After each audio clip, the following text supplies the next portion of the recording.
Bueno, muy buenas tardes, gracias por participar de esta reunión y lo que vamos a trabajar en esta primera parte es los temas relativos a distribución del ingreso, que es el final de la unidad 12. En la reunión anterior trabajamos sector público y ahora vamos a trabajar la distribución del ingreso y cómo el sector público puede influir de manera significativa en esos procesos. Me voy a acompañar con la presentación PowerPoint que ya tienen cargada en la unidad y además hay material complementario del INDEC que vamos a utilizar.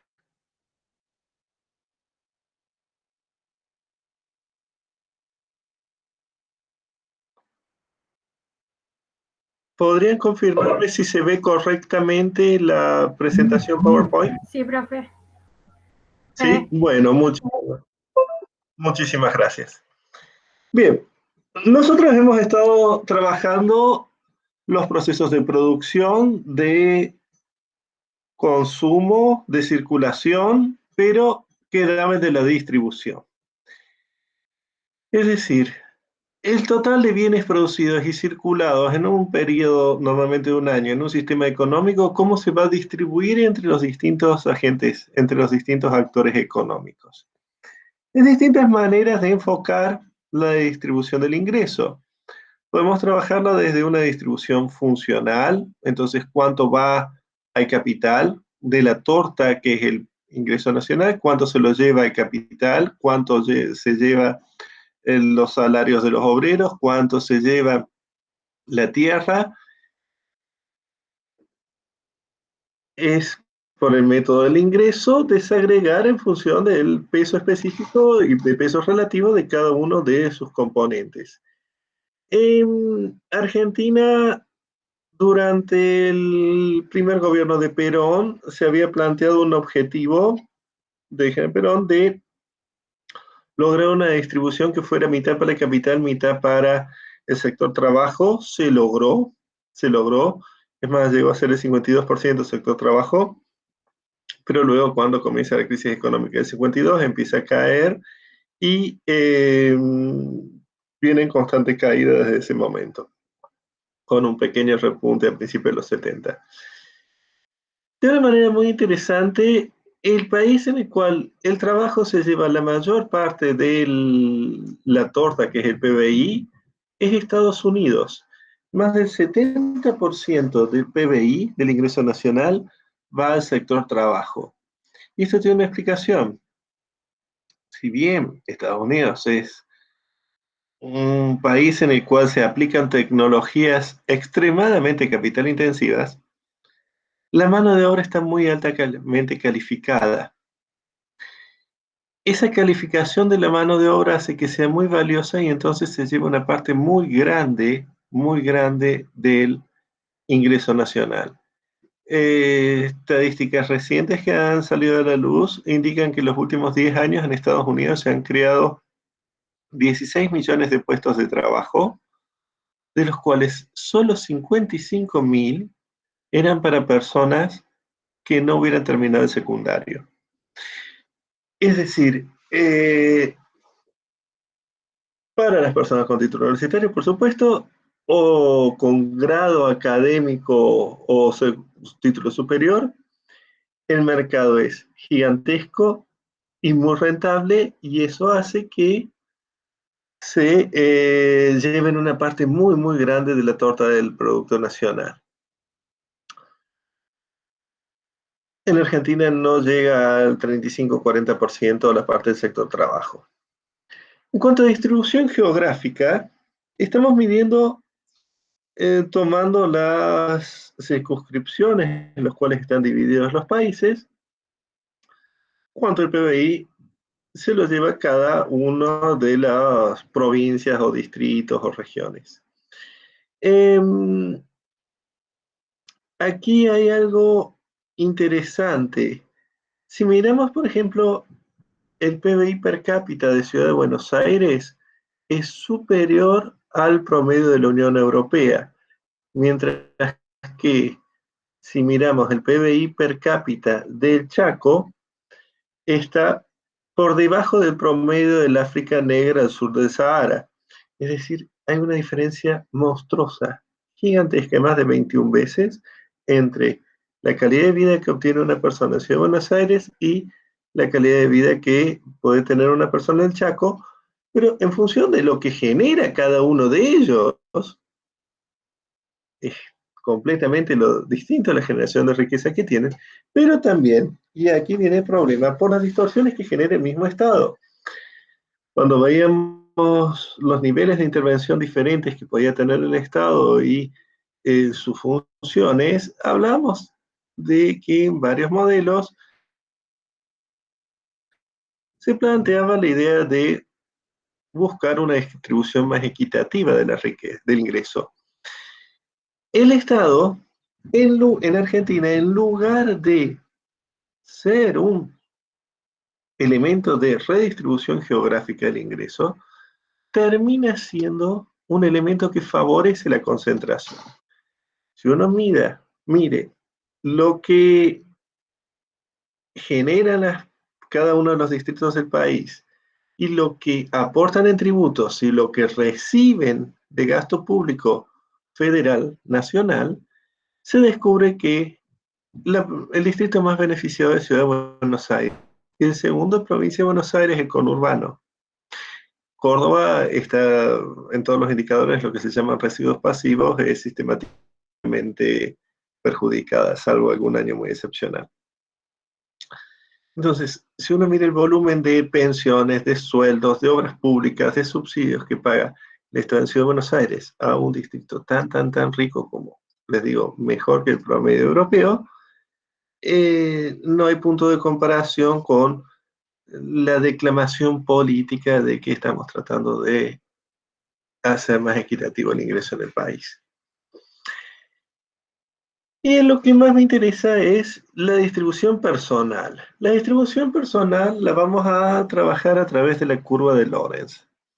¿Qué va a ser la distribución personal? Vamos a dividir la población en grupos de igual número de personas, pueden ser 5 grupos, pueden ser 10, es lo más habitual, dividirla en lo que se llaman deciles, es decir, si tenemos 40 millones de habitantes en la Argentina, bueno, 10 grupos de 4 millones de personas. En el primer grupo vamos a poner los 4 millones de personas con menores ingresos. En el segundo grupo, los que le siguen. Hasta el último grupo que van a estar los 4 millones de personas con mayores ingresos. Es decir, todos los grupos tienen una misma cantidad de miembros, pero están el grupo 1 con los miembros el 10% más pobres y el grupo 10 con el 10% más ricos. Si la distribución del ingreso fuera perfectamente equitativa y cada persona recibiera exactamente lo mismo, lo que recibe cada grupo sería igual y nos generaría esta recta a 45 grados llamada recta de igualdad o recta de equidistribución.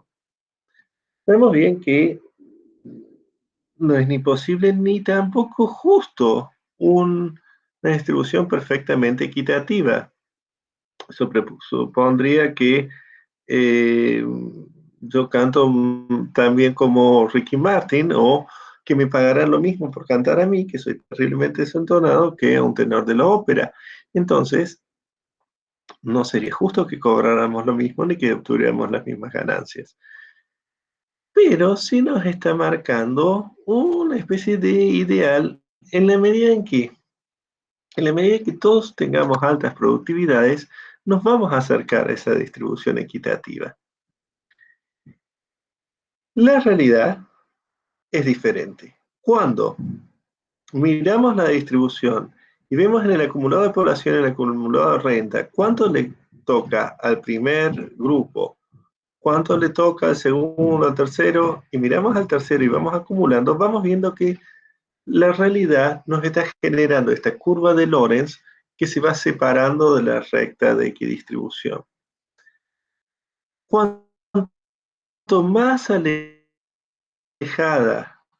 esté la curva de Lorenz de la equidistribución, más desigual va a ser la distribución del ingreso.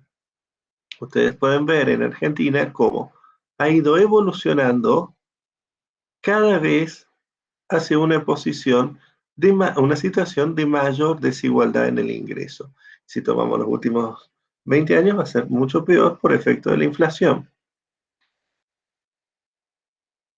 Los países desarrollados, al tener una productividad homogénea en sus distintos sectores de la economía, se encuentran muy cercanos a esta equidistribución. Los países subdesarrollados como nosotros, o totalitarios, nos encontramos muy alejados de esta distribución. Este es un claro indicador de cómo Argentina era un país que está en una situación determinada hace 50 años y se ha ido subdesarrollando paulatinamente. Un país que se fuera desarrollando haría el camino inverso que ven aquí en la Argentina. Esta superficie que se genera entre la curva de Lorenz y la recta de equidistribución me está dando el indicador de desigualdad de los países. Es más grande en los países subdesarrollados. Y si tuviéramos un emperador absolutamente totalitario que se quedara con todo el ingreso y el resto del pueblo fueran esclavos, tendríamos, si ven mi cursor, una distribución. Todos los deciles se llevarían migajas y el último se llevaría prácticamente todo.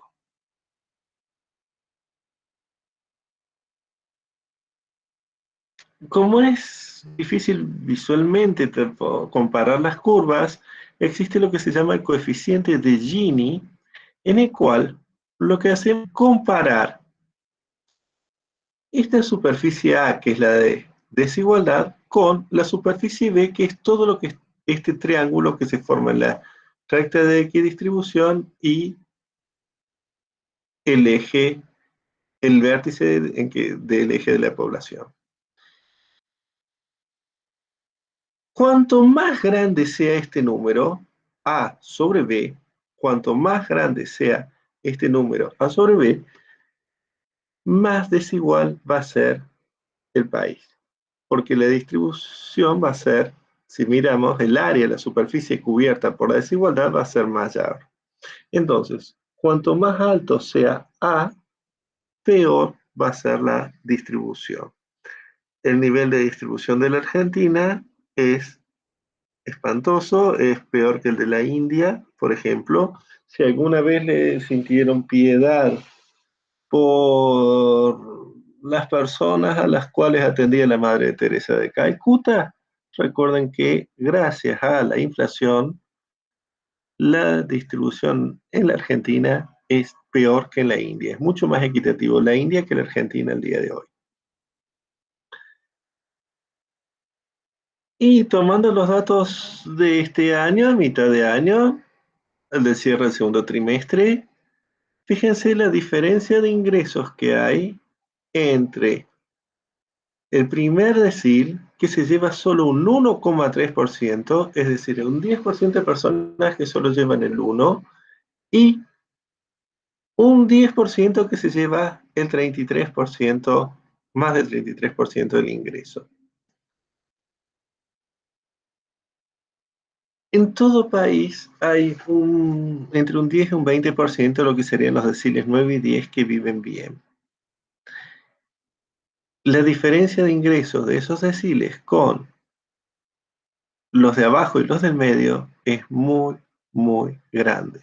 Estamos hablando de que el 10% se llevan el 30% de la riqueza de la Argentina. Cuidado, a nivel mundial, ustedes habrán visto en los diarios tal vez, o se volvió viral, un indicador de que menos de una decena de personas, 8 personas, tienen la mitad del PBI del mundo. En realidad es por el valor de sus acciones, inversiones, fundadores de grandes compañías informáticas. Y es cierto, y no está mal, porque ellos son los que innovan. ellos son los que han generado toda esa riqueza. No, ninguno prácticamente de ellos la heredó. La cuestión es si los otros están en condiciones de salir adelante y mejorar su productividad y avanzar. Este indicador también, fíjense, para ser parte del 10% más alto de ingresos, le basta con tener un sueldo de 33.000 pesos. Es decir, siéntase rico, y tal vez si usted tiene un sueldo de entre 22.500, por encima de 22.500, no se sienta bajo ningún aspecto rico, y no está rico en realidad. Lo que pasa es que pobreza y riqueza es algo comparativo. Está rico respecto al resto del país. Lo que pasa es que el resto del país está en situación de miseria. Y la pobreza, normalmente pensando en niveles 2 y 3, no es un real gran problema para una sociedad. Los pobres van a la escuela, los pobres se alimentan, los pobres tienen esperanza, los pobres pueden trabajar. Y eventualmente salir de la pobreza. Como un rico puede, si hace malos negocios, terminar pobre. El problema no es la pobreza, el problema es el decir más bajo, que es una situación de miseria, que no llegan a alimentarse. Que no llegan a alimentarse. Y que no pueden enviar a sus hijos a la escuela porque se les desmayan de hambre, porque no tienen cómo ponerle un zapato. Esa es la gente que queda encerrada en un gueto temporal y de horizontes que los deja completamente fuera de toda expectativa de mejoría. La situación realmente grave, como les digo, no es tanto la de pobreza, que se lleva con dignidad. El problema es la miseria, sobre todo el último decil. ¿Y qué ha hecho el Estado para solucionar todo esto? Y fundamentalmente nada, porque más allá de distintas declaraciones respecto a mayor inversión en educación pública, que hemos visto que no se traduce en efectos reales, de resultados de mejoría, sino que a través de la inflación lo que está haciendo es permanentemente castigar a las clases pobres y generar una transferencia de riquezas y de ingresos hacia las clases ricas. Es decir, el 10% ese que está arriba o el 10% que está en el 19, esos son los que pueden ajustar sus ingresos a la inflación, mientras que los pobres no. Eso nos lleva entonces a que el Estado, en vez de ser un agente transformador que busque igualar las oportunidades, está transfiriendo riquezas de los pobres a los ricos, transfiriendo ingresos de los deciles más bajos hacia los deciles más altos por culpa de la inflación. Y lo hace feliz y alegremente, y es lo que hace, independientemente de toda declaración pública en la prensa que haga un ministro o un gobierno.